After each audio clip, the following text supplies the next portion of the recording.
स्वागत है आप सभी का। आप लोग देख रहे हैं बुद्धास टीचिंग चैनल और हम यहाँ महाकारुणिक तथागत बुद्धा और उनके शिक्षाओं के विषय में चर्चा करते हैं।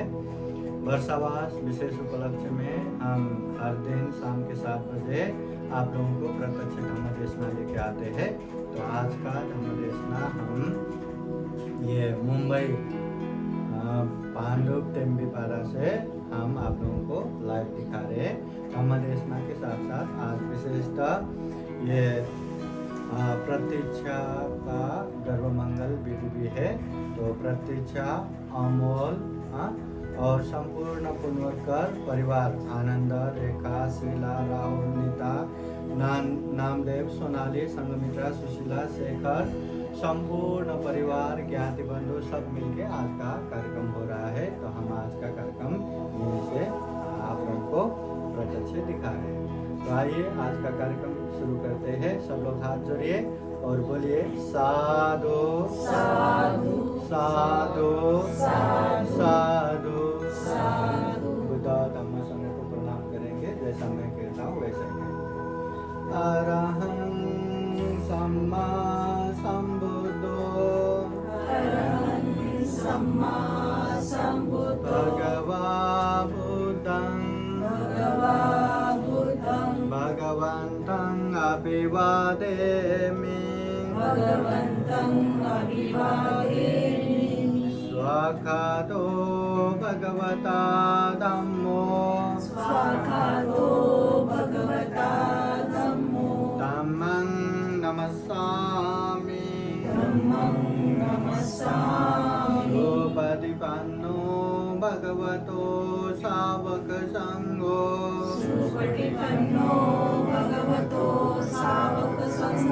संघं नमामि। अभी शील प्रार्थना करेंगे, जैसा मैं कहता हूँ वैसा ही बोलेंगे। ओकाश वन्दामि बन्ते भारतेन गतं शापं अपराधं क्षमता मे बन्ते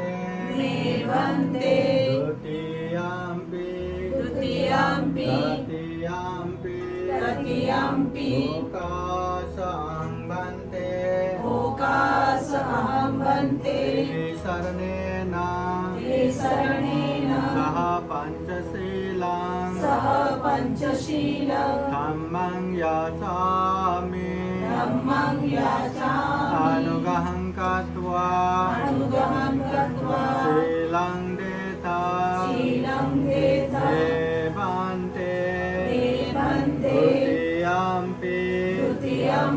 तृतीयाम्पि यमहं वदामि तं वदेता।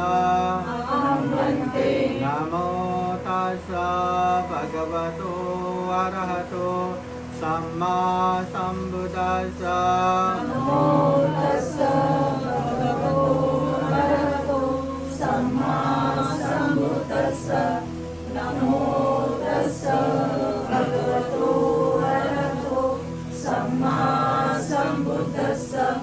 नमो गच्छामि धम्मं शरणं गच्छामि संघं शरणं गच्छामि द्वितीयम्पि बुद्धं शरणं गच्छामि द्वितीयम्पि धम्मं शरणं गच्छामि द्वितीयम्पि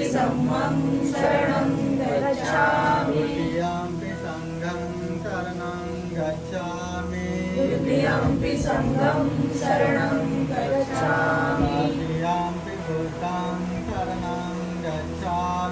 तृतीयम्पि बुद्धं शरणं गच्छामि तृतीयम्पि धम्मं शरणं गच्छामि तृतीयम्पि संघं शरणं गच्छामि शरणगमनं परिपूर्ण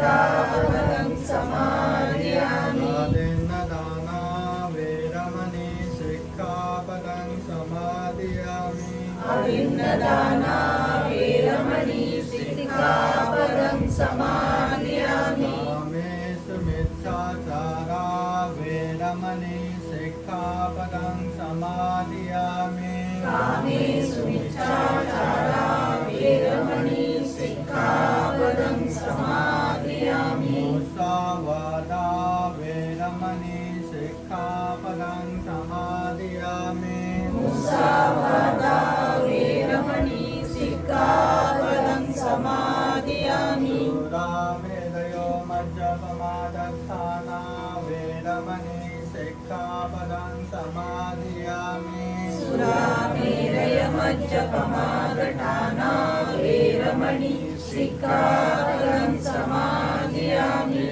शरणेन सह पञ्चशीलं धम्मं साधुकं सुराजितं कृत्वा अपमादेन सम्पादेत आमन्ते साधु साधु साधु तं नमामि तं नमामि धम्मं नमामि धम्मं नमामि संघं नमामि संघं नमामि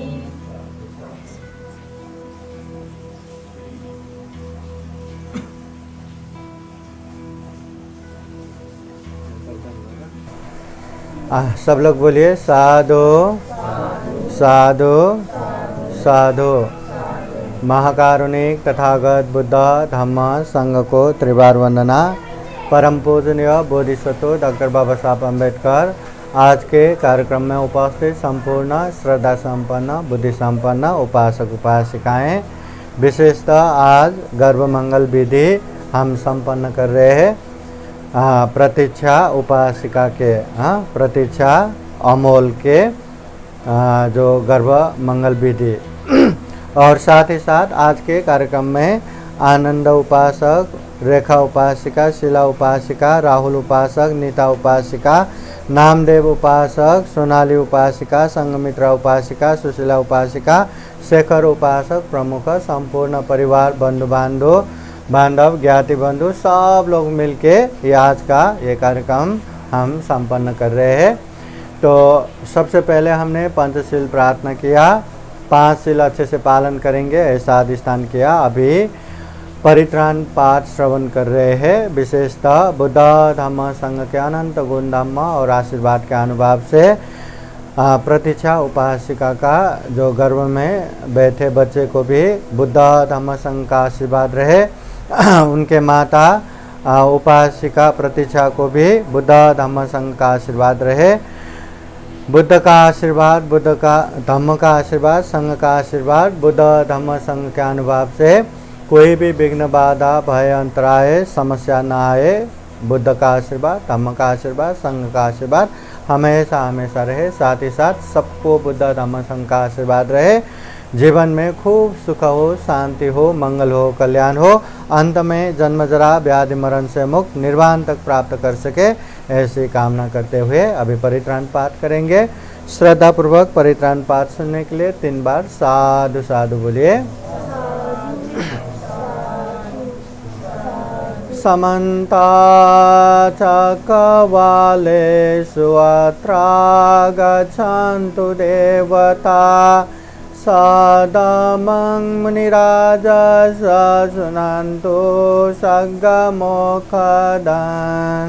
धम्मश्रवणकालो अयं वदन्ता धम्मश्रवणकालो अयं वदन्ता परितधम्मश्रवणकालो अयं वदन्ता नमो तस्स भगवतो अरहतो सम्मा सम्बुद्दस्स नमो तस्स भगवतो अरहतो सम्मा सम्बुद्दस्स नमो तस्स भगवतो अरहतो सम्मा सम्बुद्दस्स इति पिसो भगवारहं सम्मा सम्बुद्धो वेजाचरणसम्पन्नो सुगतो लोकविदो अनुतरो पुरुषधम्मसारथे सत्तादेवमनुष्यानं बुद्धो भगवा इति स्वाखातो भगवता धम्मो सन्दिथिको अकालिको येहि पासिकोपनयिको पाचतं वेदितव्यो पुण्यो हेते सुपतिपन्नो भगवतो सावकसङ्घो उजुपतिपन्नो भगवतो सावकसङ्घो न्यायपतिपन्नो भगवतो सावकसङ्घो यदिदं च समीचीपतिपन्नो भगवतो सावकसङ्घो यदिदं चत्तारि पुरुषयुगानि अथ पुरुषपुगला ये स भगवतो सावकसङ्घो आहुनेयो पाहुनेयो दक्षिणेयो अञ्जलिकरणीयो अनुतरं पुण्यं केतं लोकसाति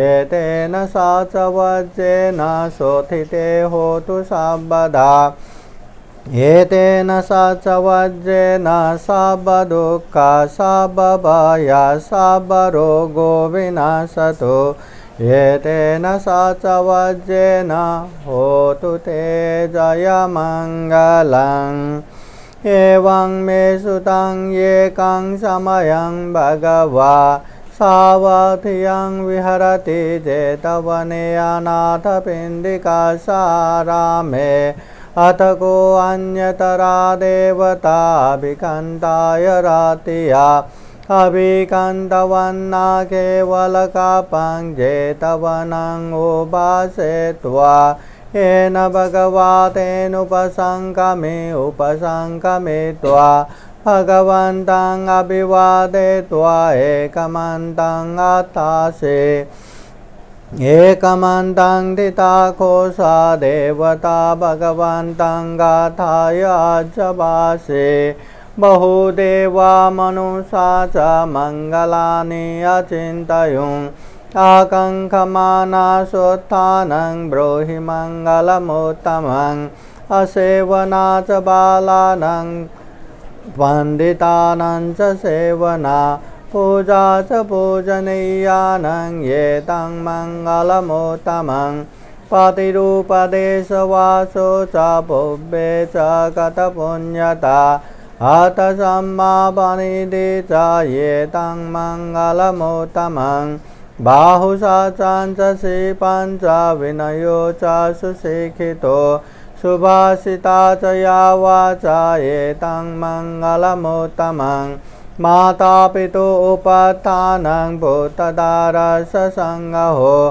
अनाकुला च कम्मन्ता एतं मङ्गलमुत्तमं दानं च धम्मचर्या च न्यातकानं च सङ्गहो अनवज्जानि कम्मानि एतं मङ्गलमुत्तमं आरति विरति पापमज्जपाना च संयमो अपमादो च धम्मेषु एतं मङ्गलमुत्तमं गारवो च निवातो च शान्तोते च कथान्युता कालेन धम्मश्रवणं एतं मङ्गलमुत्तमं खान्दे च सोवच सदा समनानं च दर्शनं कालेन धम्मसाकच्छा एतं मङ्गलमुत्तमं तपो च ब्रह्मचर्यं च आर्यसत्सानदर्शनं निब्बानसाचिक्रिया च एतं मङ्गलमुत्तमं भूतासलोकधम्मे हि चित्तं यस्य न कम्पते अशोकं विरजं क्षेमं एतं मङ्गलमुत्तमं एतादृशानि कृत्वा न सर्वथमपराजिता सर्वतशोथिं गच्छन्ति तं तेषां मङ्गलमुत्तमं ते एतेन सचवज्जेन शोथिते होतु सर्वदा एतेन सचवज्जेन सर्वदुःखा सर्वभया सर्वरोगो विनाशतो एतेन सा च वज्रेन होतु ते जयमङ्गलं करणीयमथ कुशलेन यन्तं शान्तं पदं अभिसमे च सकोजु च सुजु च सुवचो च समुद्वनतिमानि सन्तोषको च सुवरो च अपकेचो च सल्लौकौदे शान्तेन्द्रियो च निपको च अपगब्बो कुलेषु अननुगेदो न च खुद्धं समाचरे किञ्चेन विन्यो परे उपवदय्युं सुखिनो वा खेमिनो वन्तु सब्बे सत्ता भवन्तु सुखिताता एकेचिपानभूताति दशावातावरावानवशेषा दीघा वा एव महन्ता वा मध्यमा रसकानुकतुला देता वा एव आदिता ये च दूरे वसन्ति अभिदूरे भूता वा सम्भवेशि वा सब्बे सत्ता भवन्तु सुखिताता न परो परं निकुब्येत नातिमन्येत कथचिनं कञ्चे व्यारोसनपतिकसंज्ञा नान्यमन्य स दुःखमेच्छय माता एतानि अम्बुतं आयुषा एकपूतमनुरक्षे एवंपि सर्वभूतेषु मानसं भावये अपरिमाणं मेतं च सर्वलोकास्मिन् मानसं भावये अपरिमाणं उदं अधो च तिर्यं च असंवादं अवैरं असपदं तीर्थं चरं निशिन्नो वा शयानो वा यावता स विगतमिदो एतं सतिं आदित्यय ब्रह्ममेतं विहारं इदमाहो दैतिं चानुपगम्यशीलवादर्शनेन सम्पन्नो कामेषु विनय्यगेदं न हि जातु गभ्यशय्यं पुनरेतीति एतेन सा च वज्रेन शोथिते होतु सर्वदा एतेन सा च वज्रेन सर्वदुःखा सर्वभय सर्वरोगो विनाशतु एतेन सा च वज्रेन होतु ते जयमङ्गलम्। अंगुलिमाल सुत्त परितं यं भनन्तः स निशिन्नधानदो वनं उदकम्पि विनाशेति सर्वमेव परिशयं शोथिना गभ्युत्थानं यं च साधेति तं खने थेरसाङ्गुलिमालस्य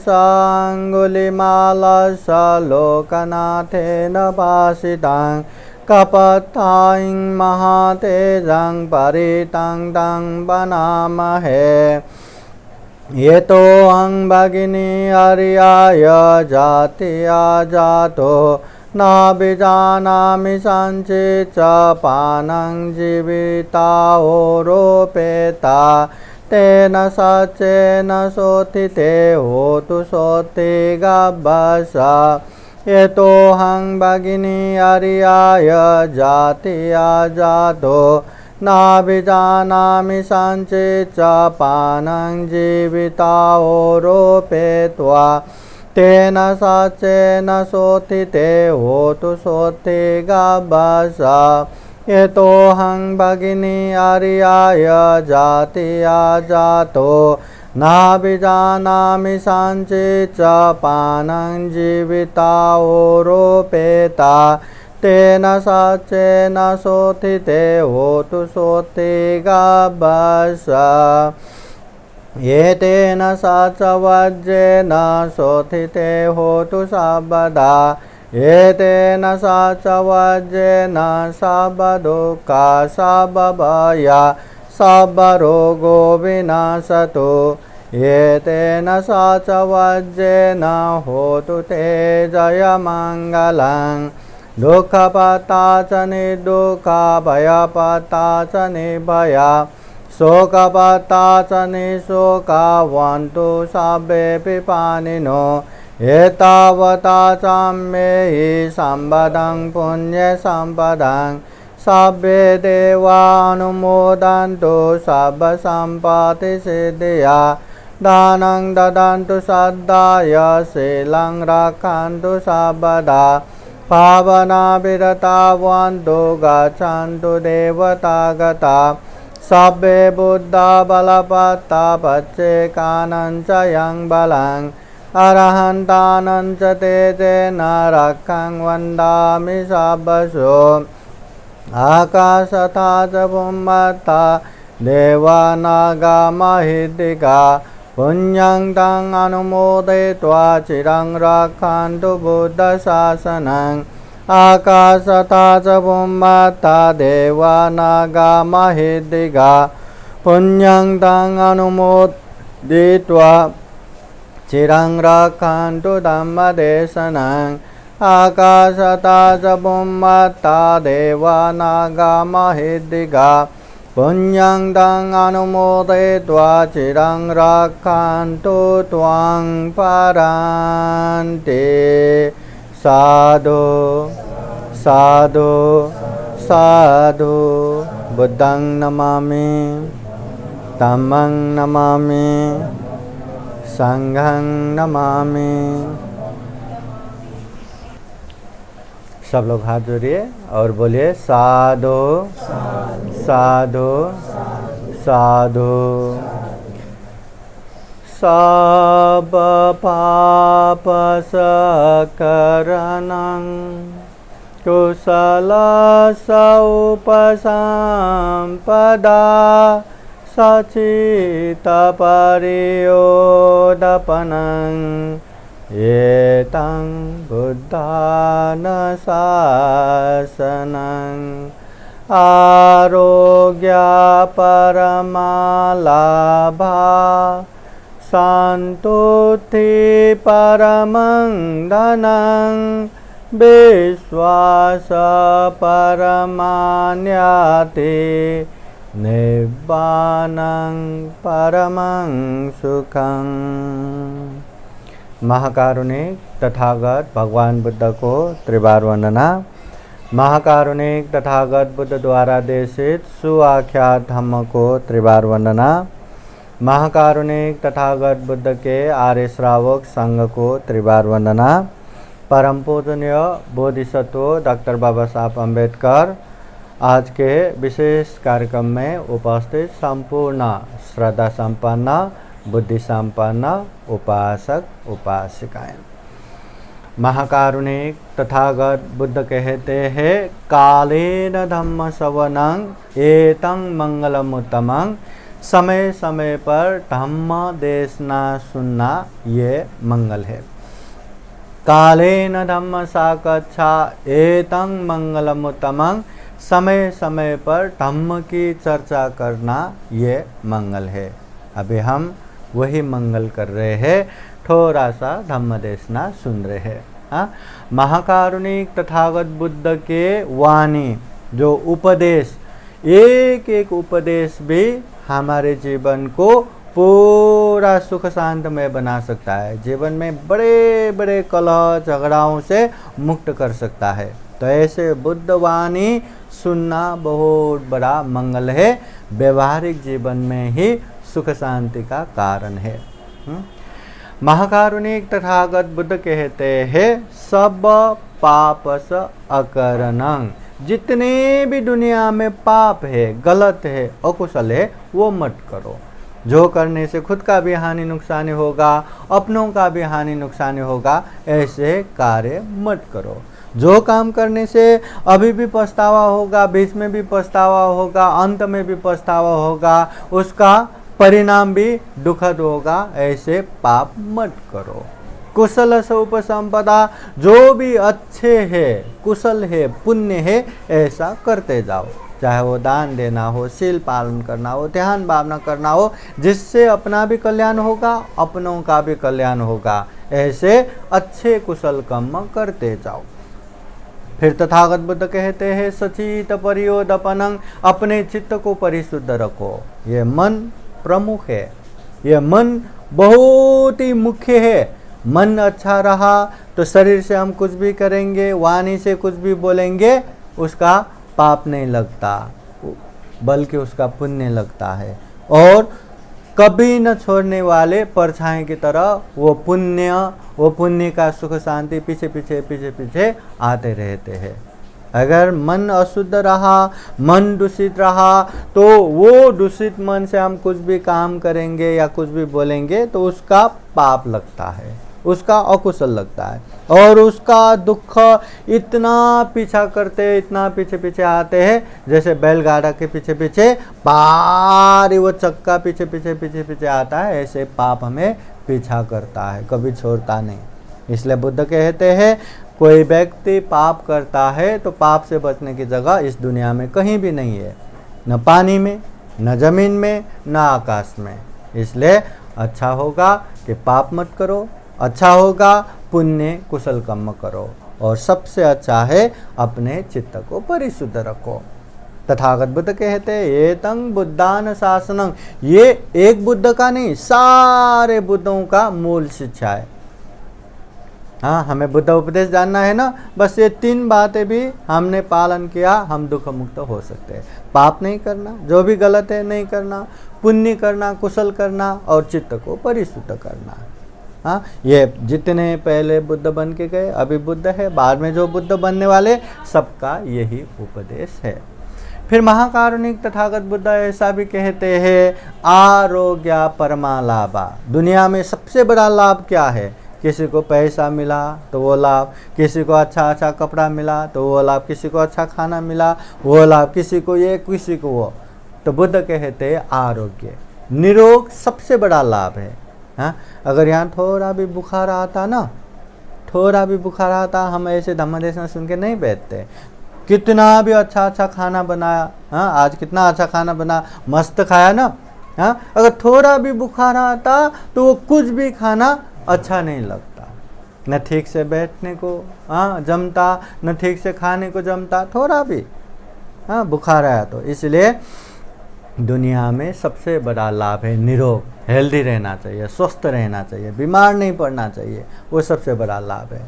संतुष्टि परमं धनं, सबसे बड़ा धन है संतोष। संतोष नहीं रहा तो दुनिया भर खुद के अंदर में रहा तो भी संतुष्ट नहीं रहेगा, और संतुष्ट रहा अपने हैसियत अपने कैपेसिटी से, जितना कमाना है कमाया, उसमें संतुष्ट रहेगा, और वो सबसे बड़ा धन है। हाँ, फिर तथागत बुद्ध कहते हैं विश्वास परमान्याते, विश्वास होना जरूरी है। विश्वास रहा तो वही अपनापन है, वही ज्ञाति है। हाँ, विश्वास रहा तो दुनिया के कोई भी कोने काप्चे में जन्मा हो फिर भी अपना सा लगता है, और विश्वास नहीं रहा तो ये कि माँ के पेट से जन्म हुए भाई बहन भी दुश्मन की तरह रहते हैं। इसलिए विश्वास परमान्याति, सबसे बड़ा बंधु है, अपना है विश्वास।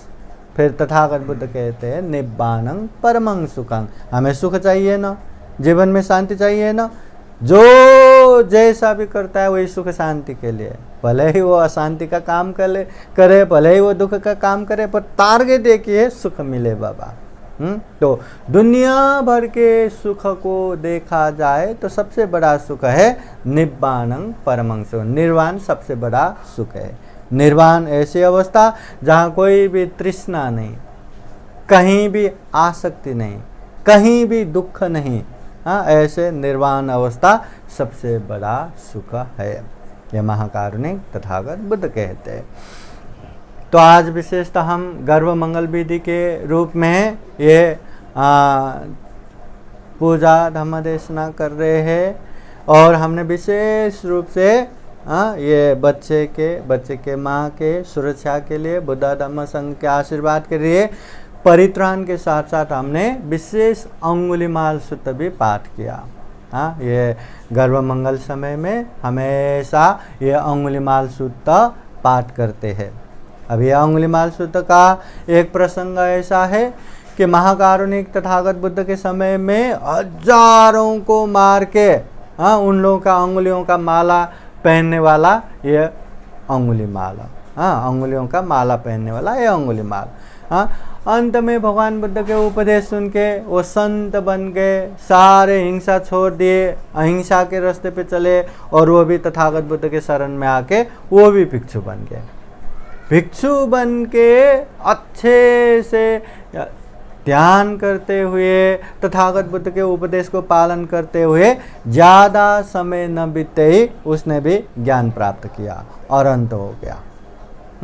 एक बार अंगुलीमाल भिक्षु भिक्षाटन जा रहे थे, तो वहाँ नगर में श्रावस्ती में एक महिला है ना, वो बच्चे जन्म देते समय में बहुत ही कष्ट हो रहा था, बच्चा जन्म नहीं हो रहा था, इतना चिल्ला रहा था, अभी क्या करूं।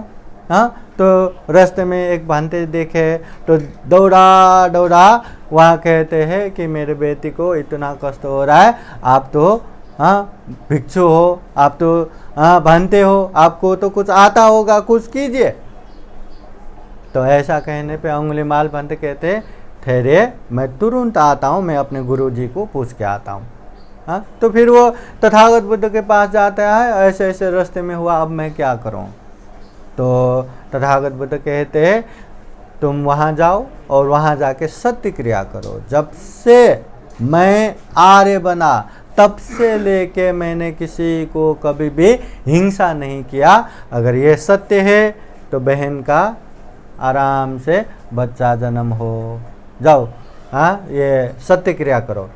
तो अंगुलीमाल कहते भगवान सबको पता है, आपको भी पता है, मैंने तो हजारों लोगों को मार के आए हैं, मैं कैसे ऐसे अधिष्ठान कर सकता हूँ। तो तथागत बुद्ध कहते हैं अंगुलीमाल, जब से तुम भिक्षु बने तब से कभी किसी को मारा क्या? नहीं मारा। किसी छोटे से छोटे कीट पतंग को भी मारा क्या? नहीं मारा। तो यही है, जब से मैं आर्य बना, जब से मैं संत बना, तब से कभी किसी को हिंसा नहीं किया। ये सत्य है। तो बहन का आराम से बच्चा जन्म हो, जाओ अधिष्ठान करो। हाँ ठीक है करके फिर वहाँ जाके अंगुलीमाल बनते, ये तो हंग भगिनी अरिया जाति या जातो। हाँ, मैं ये सत्य क्रिया करता हूँ कि भगिनी का मतलब बहन का बच्चा आराम से जन्म हो करके सत्य क्रिया करते हैं। और ये सत्य क्रिया करने के बाद उसका आराम से बच्चा भी जन्म होता है। तो यही कहानी, यही अंगुलीमाल पंते ने जो सूत्र पाठ किया था, अधिष्ठान किया था, वो अधिष्ठान सूत्र पाठ अभी भी ये अंगुलीमाल सूत्र के रूप में हम पाठ करते हैं, गर्भ और माँ की सुरक्षा के लिए, बुद्ध धम्म संघ के आरक्षण के लिए ये पाठ करते हैं। और एक प्रसंग यहाँ ऐसा है कि यहाँ ये घर में कम से कम आए हुए 10-12 साल से है, और ऐसा 8-10 साल पहले यहाँ से एक हमने किताब निकाला था दुर्लभ जीवन के, दुर्लभ जन्म, दुर्लभ जन्म के विषय में। अभी एक प्रसंग गर्भ मंगल का भी है तो बच्चा है, अब बच्चा जन्म होने वाला है। तो ये जो बच्चा जन्म होने वाला है ये कैसा जीवन है बोले तो किच्छु मनुष्य पति लाभो, ये दुर्लभ मनुष्य जीवन है और ऐसे दुर्लभ जीवन प्राप्त होने वाला है। हाँ, तो ये दुर्लभ जीवन का जो किताब का है ना, ये वर्षावास उपलक्ष्य में हम हर दिन शाम के 7 बजे जो धम्म देशना देते हैं, उसमें जहाँ जहाँ कार्यक्रम होता है वो कार्यक्रम देते हैं, और कोई कार्यक्रम नहीं रहा तो ये अपना वही दुर्लभ जीवन का धम्म देशना देते हैं। तो वही धम्म देशना दुर्लभ जीवन का चल रहा है। अभी यहाँ थोड़ा सा हम ये दुर्लभ जीवन ही थोड़ा सा हम याद करते हैं, थोड़ा सा समझ के लेते हैं।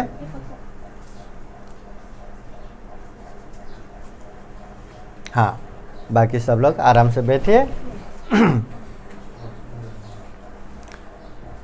तो महाकारुणिक तथागत बुद्ध कहते हैं किच्छु मनुष्य पति लाभो, ये मनुष्य जीवन प्राप्त होना दुर्लभ है। जल्दी से सेटअप।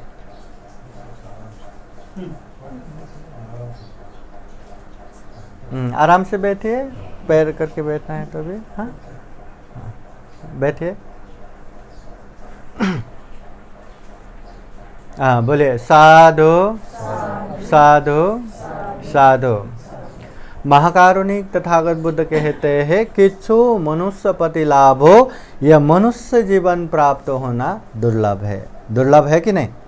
बहुत ही दुर्लभ है। यह मनुष्य जीवन प्राप्त करने के लिए भी बहुत बहुत बहुत पुण्य लगता है। इसलिए यह मनुष्य जीवन हमने प्राप्त किया है तो दुर्लभ जीवन प्राप्त किया है, हम पुण्यवान हैं।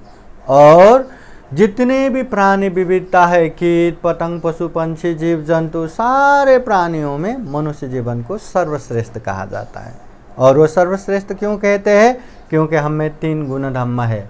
चिंतन मनन करने की शक्ति है, विवेक बुद्धि है, प्रज्ञा है। हर चीज़ को अच्छे बुरे पाप धम्म हम समझ सकते हैं और सारे पापों से दूर होके कुशल धम्म में आगे बढ़ सकते हैं। समझ लीजिए, इंसान के अलावा कोई भी पशु पंछी जीव जंतु कीट पतंग पाप धम्म नहीं समझ सकते, पाप से दूर नहीं हो सकते, पुण्य में आगे नहीं बढ़ सकते। ये इंसान ही कर सकते हैं। इतना ये दुर्लभ जीवन है। हाँ, ऐसे दुर्लभ जीवन में हम क्या कर रहे हैं, क्या नहीं कर रहे हैं, ये बहुत ध्यान देना जरूरी है। अभी वो दुर्लभ जीवन, दुर्लभ जन्म, वो किताब में बहुत सारे ऐसी बातें हमने वहाँ उल्लेख किया है। हाँ, तो वहाँ मेन 1-2 बातें हम याद करेंगे। सबसे पहले ये मनुष्य जीवन कितना दुर्लभ है। महाकारुणिक तथागत बुद्ध कहते हैं एक बार मनुष्य जीवन से पतन हो गया तो जैसे दलदल में फंसे पत्थर के समान, वो पत्थर दलदल में नीचे नीचे नीचे नीचे नीचे ही जाएगा, अपने आप ऊपर नहीं आ सकता। वैसे ही एक बार मनुष्य जीवन से पतन हो गया तो दलदल में फंसे पत्थर के समान वो नीचे नीचे की तरफ ही जाएगा। फिर से ये मनुष्य जीवन प्राप्त करना, सुगति प्राप्त करना बहुत ही मुश्किल है। इसका कारण क्या है? हम पाप धम्म समझ सकते, पाप नहीं करना ये भी जानते, पुण्य करना चाहिए ये भी जानते, पाप करने से दुख होगा ये भी जानते, पुण्य करने से सुख होगा ये भी जानते हैं, फिर भी पाप से दूर नहीं हो सकता, पुण्य में आगे नहीं बढ़ सकता। और इसके कारण से सर के बल पे दुर्गति में पतन हो जाता है हम इंसान। हाँ, तो जो कीट पतंग जीव जंतु पशु पंछी दुर्गति में रहे प्राणियों को पाप धम्म ही नहीं समझता। हाँ, वो चाह के भी पाप से दूर नहीं हो सकता, धम्म में आगे नहीं बढ़ सकता, तो वो लोग कैसे पुण्य कर पाएंगे? और पुण्य नहीं कर पाएंगे तो कैसे ऊपर आ पाएंगे? इसलिए वो दलदल में फंसे पत्थर जैसा ही है। और तथागत बुद्ध इतना हमें बोलते हैं कि एक बार मनुष्य जीवन से पतन हुआ तो फिर से मनुष्य जीवन प्राप्त करना इतना कठिन है। एक उदाहरण देते हैं, विशाल समुद्र के नीचे एक अंधे कछुए रहता है जो 100 साल में एक बार अपना सर वो सतह में निकालता है। और वही समुद्र में एक बांस की छड़ी है, जिसमें छोटा सा छेद है, और वो जहाँ जहाँ हवा चलता है वहाँ वहाँ जाता है, जहाँ जहाँ लहरें चलता है वहाँ वहाँ एक ही जगह टिका नहीं रहता। अब बताइए, 100 साल में एक बार अपना मुंडी ऊपर निकालने वाला वो अंधे कछुआ वो इधर उधर जाते हुए वो बांस के छड़ी के छेद में अपना मुंडी उसमें डाले, संभव है क्या? हो सकता है क्या? संभव है? तथागत बुद्ध कहते हैं अगर वो अंधे कछुए चिरकाल तक नहीं मरा और वो बांस की छड़ी भी चिरकाल तक नाश नहीं हुआ तो वो समय जल्दी आएगा जब अंधे कछुए अपना सर उसमें डालेगा। मगर एक बार मनुष्य जीवन से पतन हो गया तो फिर से मनुष्य जीवन प्राप्त करना उससे भी कहीं मुश्किल है। देखो, इतना दुर्लभ जीवन है, फिर भी लोगों को मतलब दुर्लभ जीवन है। पर देखा जाए तो ये शरीर क्या है? अंदर ही अंदर इतना मल मूत्र दौड़ रहा है, इतना गंदगी दौड़ रहा है, वो भी छिन्न भंगुर है, वो भी अनेक रोग बीमारियों से युक्त है, और इसके बावजूद भी ये शरीर नित्य नहीं है, ध्रुव नहीं, अश्वत मतलब हमेशा रहने वाला अजर अमर नहीं है। ये भी कुछ समय के बाद ख़त्म हो जाएगा। और ये गारंटी भी नहीं है कि हम 100 साल ही जिएंगे, 70 साल ही जिएंगे, 50 साल ही जिएंगे। कभी भी कहीं भी कैसे भी ख़त्म हो जाता है। सुबह भी, दोपहर को भी, शाम को भी, रात को भी, मध्य रात को भी, कभी भी खत्म हो सकता है। हमारे शंकर बाबा भी गए ना, और कितने सारे लोग हार्ट अटैक होके, कितने सारे लोग कहाँ क्या होके तुरंत बीत जाता है। जीवन का कोई भी ठिकाना नहीं, ऐसे जीवन लेके हम चल रहे हैं। हाँ, तो दुर्लभ जीवन को भूल के हम अनेक गलत पाप करते करते आगे बढ़ना एक बहुत बड़ा भूल है। वही किताब में एक एग्जाम्पल, एक उदाहरण हमने एक व्यापारी का भी दिया था। जैसे व्यापार करने वाले कोई व्यक्ति अगर 1 करोड़ इन्वेस्टमेंट करके कोई व्यापार करता है तो 1 साल में 1 करोड़ का 1 करोड़ ही रहा तो क्या होगा? फायदा नहीं हुआ, पर 1 साल का मेहनत गया। 1 साल का 50 लाख ही बच गया तो क्या हो गया? नुकसान हो गया। 1 करोड़ का 2 करोड़, 3 करोड़, 5 करोड़ बन गया तो क्या हो गया? फायदा हो गया। एक व्यापारी किस लिए काम करते हैं? फायदे के लिए। नुकसान के लिए करते हैं क्या? नहीं। अरे वो तो पैसा इन्वेस्टमेंट कर रहे हैं, हम तो सारा जीवन इन्वेस्टमेंट कर रहे हैं ना। इतना दुर्लभ जीवन, इतना सर्वश्रेष्ठ जीवन, इतना पुण्यवान जीवन इन्वेस्टमेंट कर रहे हैं, तो इस जीवन के बाद हमें मनुष्य ही मिला तो क्या हुआ? कुछ फायदा नहीं हुआ। ये सारा मनुष्य जीवन वेस्ट गया।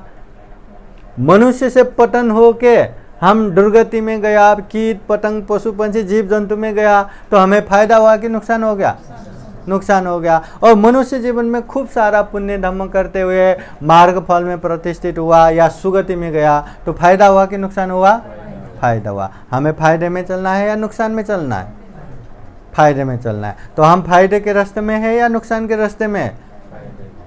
हाँ, रास्ता देखना। हाँ, हम किस राह पे चल रहे हैं वो खूब ध्यान देना है। अगर गलत राह पे चल रहे हैं तो दूसरा उंगली करने से पहले खुद ही जानो, समझो कि मैं गलत राह पे हूँ। पाप कर रहे, मैं पाप कर रहा हूँ, इतना भी जान लिया ना। जिसने पाप करके भी मैं पाप कर रहा हूँ ये समझ लेता है, वो पाप जल्दी छोड़ेगा, जल्दी वो पाप से दूर होगा। मगर पाप करके भी नहीं कसला, ये कैसे पाप है, इससे तो मेरा फायदा हो रहा है, मेरा स्वार्थ सिद्ध हो रहा है, मुझे मेरा पैसा आ रहा है, मेरे परिवार के लिए हो रहा है करके अनेक तरह से वो पाप को पाप नहीं, ऐसा वो तर्क देने वाले व्यक्ति वो पाप को कभी छोड़ेगा नहीं। इसलिए सबसे पहला समझदारी, सबसे पहला बुद्धिमानी, अगर पाप कर रहे तो मैं पाप कर रहा हूँ, इतना समझना चाहिए। और पुण्य कर रहा हूँ तो मैं पुण्य कर रहा हूँ ये भी समझना चाहिए। नहीं तो पुण्य करते करते अरे इसको पसंद नहीं, उसको पसंद नहीं, कसला में फिर क्या करूँ, क्यों करूँ, जाने दो, जाओ दिया करके छोड़ देता है। पुण्य भी पुण्य कर रहा हूँ, ये पुण्य है। हाँ, एक महसूस होने के बाद फिर जो चाहे हो जाए वो पुण्य करता जाएगा, करता जाएगा, करता जाएगा। हाँ, इसलिए पाप पाप है, पुण्य पुण्य है, ये समझना भी बहुत ज़रूरी है।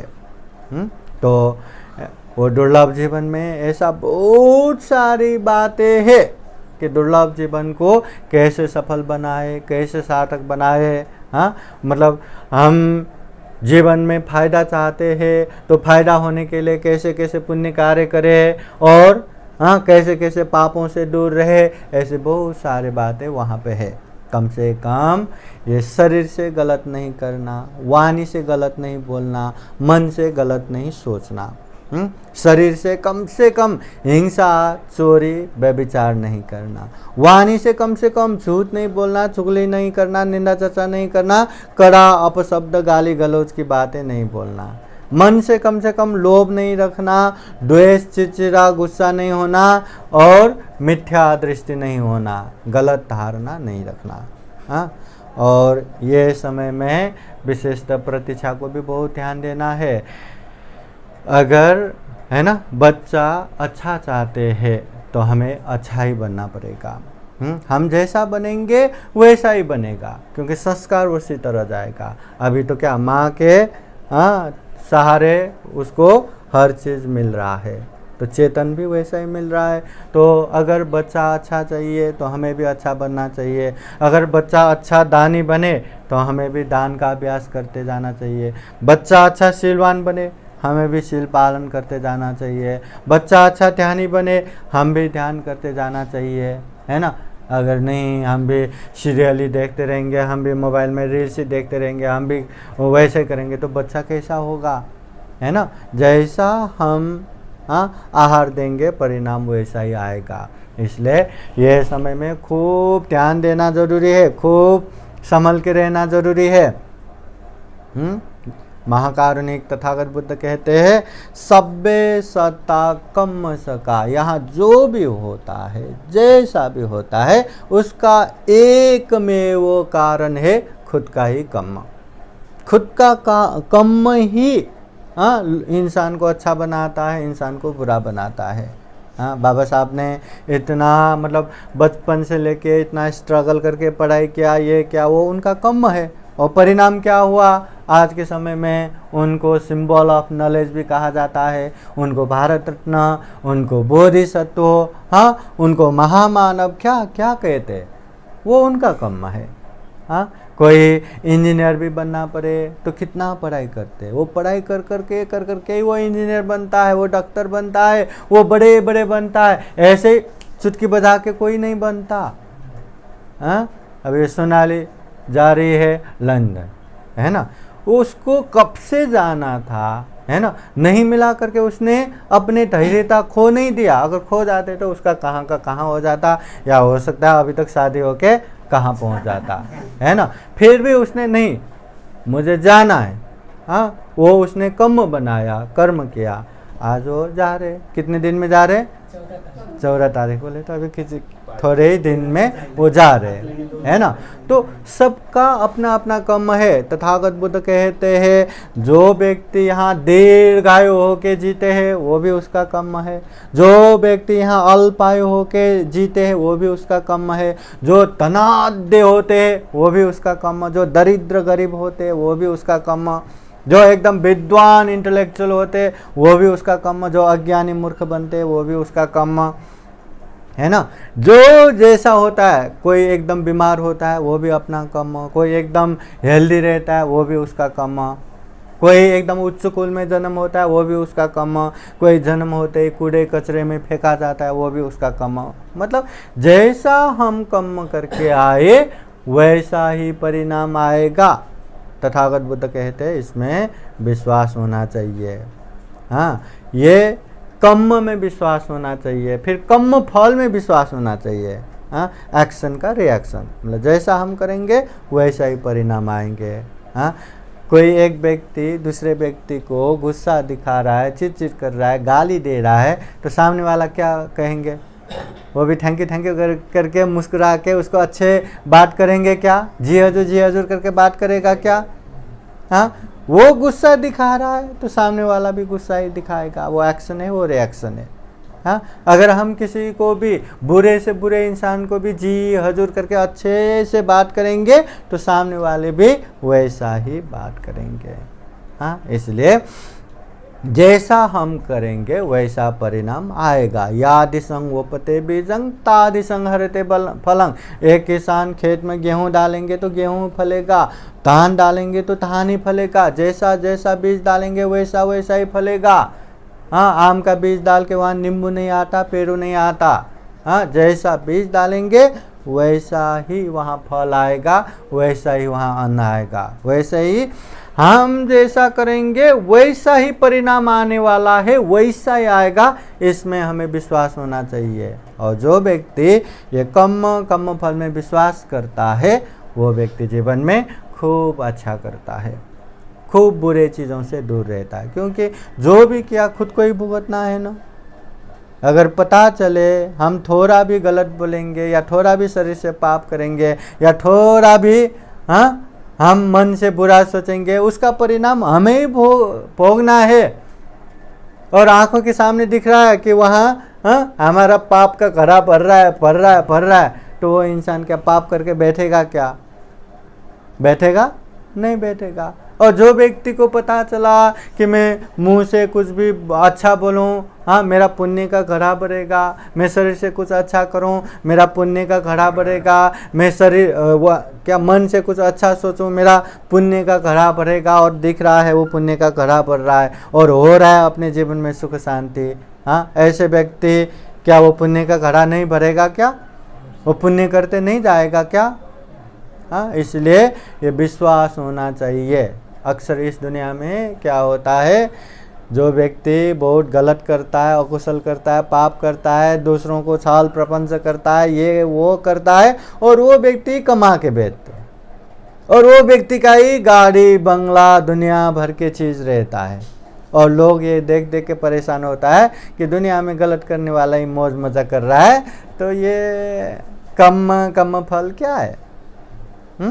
मगर यहाँ दिखने में कितना भी गाड़ी बंगला रहने दो, कितना भी धन संपत्ति रहने दो, मगर वास्तविकता यही रहेगा कि उसके मन में कभी भी चैन नहीं रहेगा, कभी भी शांति नहीं रहेगा, कभी भी आराम से सो नहीं पाएगा। हाँ, मन में सुख शांति नहीं रहा तो कितना भी बड़े हाँ सोने के महल में रह के भी क्या फ़ायदा? हाँ, एक छोटे से झोपड़पट्टी में रह के भी चैन की नींद सोता है तो वो सुख शांति है। इसलिए जो व्यक्ति गलत करता है उसका परिणाम आज नहीं तो कल गलत आएगा ही। बहुत सारे लोग गलत करके भी ऐसे खुशी वैसा खुशी ये वो सिर्फ दिखावा रहता है, अंदर वो कितना घुट घुट के जी रहा है, कितना तड़प रहा है उसको ही पता है। इसलिए तथागत बुद्ध कहते हैं हम जो कुछ भी कर्म करते हैं वो कर्म कभी कभी तुरंत उसका फल आता है, कभी कभी कुछ समय के बाद आता है, कभी कभी जीवन के अंत में आता है, कभी कभी तो जीवन के बाद कभी भी आता है। जैसे तथागत बुद्ध को चिंच मानवी का आके कितना दोषारोपण किया, वो एक समय में नंद वो अरहत भिक्षु को दोषारोपण करके आया था। इसलिए अभी सारिपुत्र भंते ने भी किसी एक जन्म में कहाँ वो दारू वारू नशा पी के क्या वो गलत काम किया, उसका भी खुद ही भुगतना पड़ा। मोडगलायन भिक्षु ने कहाँ एक जन्म में वो अपने बूढ़े माँ बाप को जंगल में लेके फेंकने के लिए गया और मार के आएंगे करके मारने की कोशिश कर रहा था, पर माँ बाप ने बेटा अब अंधे है, उसने तो पूरा वो डाकू जैसा रूप करके वो मार रहा था, तो बेटा यहाँ डाकू आया, हम तो आज नहीं तो कल मरने वाले हैं, तुम जाओ तुम्हें जीना है। तो ये देख के अरे मरने वाले हैं फिर भी हमारे ऊपर ही इतना स्नेह, क्षमा मांग के घर लेके गया, मारा नहीं, फिर भी माँ बाप को मारने के मनसा से इतना दुख दिया ना, कितना उसका पाप भुगतते भुगतते भुगतते भुगतते अंतिम समय में मोडगलायन भिक्षु बन गया। बुद्ध के लेफ्ट हैंड समान रिद्धि शक्ति चमत्कारिक शक्ति दिखाने में अग्रसर, लाखों भिक्षुओं में सबसे ऊपर ऐसे मोडगलायन भिक्षु, वो चाहे तो क्या क्या नहीं कर सकता, पर ऐसे भिक्षु को भी 500 डाकुओं ने है ना ऐसे मारा कहते ये हड्डी भी वो चावल के दाना जैसा इतना मतलब करके मार के गया। फिर भी अपने रिद्धि शक्ति से अपने शरीर को जोड़ के भगवान बुद्ध के पास जाके मैं अभी परिनिर्वाण हो जाऊंगा करके अनुमति लेके बुद्ध के निर्देशन से जितना भी रिद्धि शक्ति दिखा सकते वो दिखा के फिर परिनिर्वाण हो गया। मतलब खुद का किया हुआ कर्म वो आता ही है।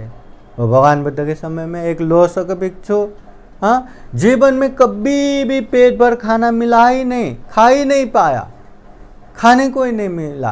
अंतिम समय में उसके गुरु सारिपुत्र भंते ने खुद के हाथों से जो खिलाया वही एक बार पेट भर खा के वो मर गए, अरहंत भी हो गए वो, फिर भी जीवन में पेट भर खाना, इतना ही खाना मिला जितने से वो जी सकते हैं। उसका कारण भी क्या, पहले जन्म में उसने वैसे ही अपने मित्र को क्यों खाना देना, क्यों उसको संभाल के रखना, ऐसे अच्छे खाना देंगे तो हमेशा साथ में रहेगा करके खाना वो आग में वो जला के ऐसे आया था। मतलब उसके तो ऐसे ऐसे बहुत सारे हैं जो खुद ने किया हुआ कर्म खुद को ही आता है, घूम फिर के आना खुद को ही है। तो जो व्यक्ति ऐसे कर्म और कर्म फल में विश्वास करता है वो व्यक्ति फिर वो गलत काम नहीं करेगा, गलत काम करने से बहुत ही दूर रहेगा और पुण्य धर्म करते करते जाएगा। चाहे कोई कैसा भी करो, जीवन जीने के लिए कोई एक एक काम तो करता ही है। हाँ, कितना भी करो एक व्यवहारिक जीवन जीने के लिए है। ऐसा ही खाना पीना, परिवार बनाना, जीवन जीने के लिए संघर्ष करना और मर जाना, इतने में ही सीमित रखा तो हमारा ये दुर्लभ जीवन और कीट पतंग पशु पंछी जीव जंतु उन लोगों का जीवन समान ही है। वो लोग भी खा पीते हैं, वो लोग भी परिवार संतान उत्पादन करते हैं, अंडे से हो या पेट से हो, वो लोग भी जीने के लिए संघर्ष करते हैं, वो भी मर जाते हैं। हम में वो उनमें कुछ फर्क नहीं। फर्क है तो हम अच्छे कर सकते हैं, हम बुराइयों से दूर हो सकते हैं, जो कोई भी प्राणी नहीं कर सकते। वो बातें याद करके जीवन में हमें खूब पुण्य करना चाहिए, खूब धर्म करना चाहिए, इसी में हमारा कल्याण है। तो विशेषतः आज श्रद्धावान उपासिका प्रतीक्षा का मतलब ये गर्भ मंगल विधि हम संपन्न कर रहे हैं। विशेषतः पेट में रहे बच्चे को भी बुद्ध का धम्म का संघ का आशीर्वाद रहे और वो बच्चे को संभाल के आगे बढ़ रहे। प्रतीक्षा को भी जीवन में बुद्ध का धम्म का संघ का आशीर्वाद रहे और प्रतीक्षा को संभाल के आगे बढ़ रहे अमोल को भी और सारे परिवार को भी, सबको भी बुद्ध धम्म संघ का आशीर्वाद रहे।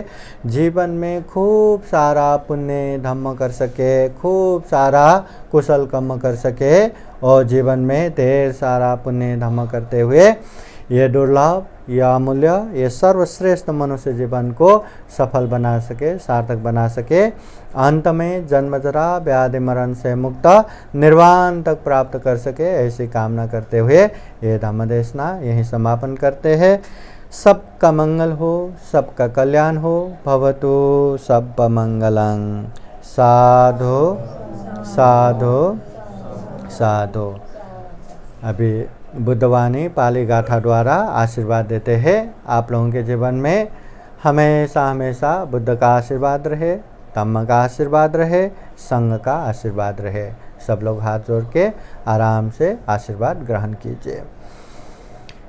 सबितियो विभजान्तो सब्बरोगो विनाशतो माते भवतु अन्तरायो सुखी दीर्घायुको भव। भवतु सर्वमङ्गलं रक्षन्तु सर्वदेवता सर्वबुद्धानुभावेन सदा सोऽति भवन्तु ते। भवतु सर्वमङ्गलं रक्षन्तु सर्वदेवता सर्वधर्मानुभावेन सदा सोऽति भवन्तु ते। भवतु सर्वमङ्गलं रक्षन्तु सर्वदेवता सर्वसङ्गानुभावेन सदा सोऽति भवन्तु ते। एचितं पचितं तुय्यं क्षिपमेव समिच्छतु सबे पुरन्तु चित्तसङ्कल्पा छन्दोपन्नरसो यथा। आयु आरोग्य सम्पत्ति सर्गसम्पत्तिमेव च अतो निब्बान सम्पत्ति इमिनाते समिच्छतु।